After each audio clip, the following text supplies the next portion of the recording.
Welcome, Levelers. For those who don't know, Celeste is an indie 2D platformer released on all modern consoles. I've never seen an indie game do what this game did.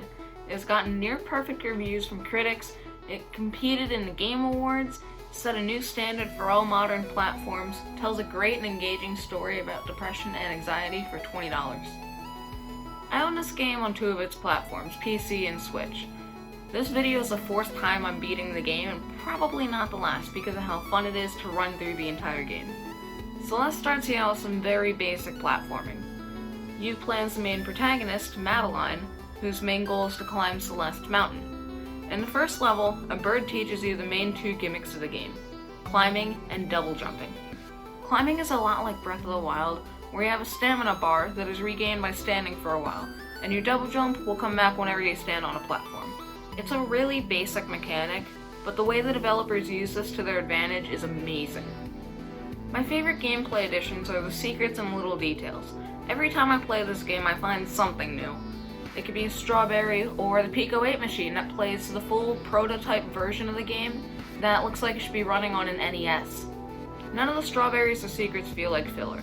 If there's a strawberry, you need to find it first and then complete an extra course, grab the strawberry, and traverse your way back to the beginning. Which brings me to another part of the game, the map design. Every time you feel like you've mastered something, Celeste builds upon its existing abilities. They introduce springs, diamonds, green bubbles, conveyor belt platforms, dream blocks, and so on. There's just so much to find in this game, and it feels like it's endless. All the little details that they didn't have to add make Celeste feel alive. For example, when you talk to someone, your face and their face will always be on the side they are in-game. Or the ability to move your joystick and the image moves around when you complete a level. Even the small times when you're underwater and the music changes to sound like you are underwater.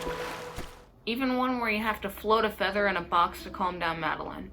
Every playthrough I find a little detail they didn't have to add, but it makes this game feel alive, which not many games are able to do. Visually, this game looks like an indie game. Soundtrack sounds like an indie game. But something about the way you control Madeline through the clever level designs makes this game feel like Nintendo made this game on the SNES. Everything is so pleasant to look at, and the soundtrack makes the game more intense, but somehow makes the experience a little more relaxing. The controller rumble makes the game feel more immersive, as well as it giving you the ability to feel when Madeline hits a platform or climbs something. Every step gives rumble feedback that makes the Xbox One controller I was using to play feel like it had Nintendo's HD rumble built in. Celeste isn't afraid to be scared at what it does. It starts off happy and enjoyable and slowly gets darker and darker. You find out more about Madeline and how she isn't as happy as she originally made it out to be. Madeline is Madeline's dark side introduced in Chapter 2. Her cruel, paranoid, and controlling part of her. She follows you around and haunts you for the rest of the game. It gives this happy and mysterious mountain a dark side to it. A creepy look at what this world would look like if Madeline let herself out.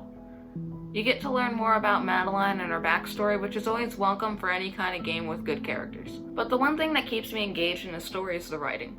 The character's writing is written like any indie game, with a story, but there's something about Celeste that makes us feel unique compared to the rest.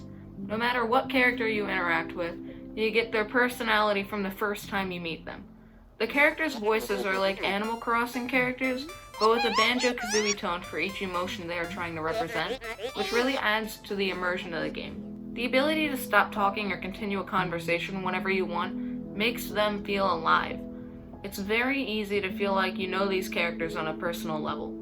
No matter who you are talking to, whether it's Theo, Mr. Oshiro, Madeline's mother, the old woman, Madeline, or even just Madeline herself, it's really difficult to not enjoy the writing and detail that went into every conversation. Although I haven't beaten chapters 8 and 9, I still adore the game. From what I've heard, these are the best chapters in the game, but I don't want to go back and get all the tapes to unlock them. I'll probably get there sometime this month, because I actually paid attention to what the characters are like, and what they're saying, and I want to find out what happens to Madeline.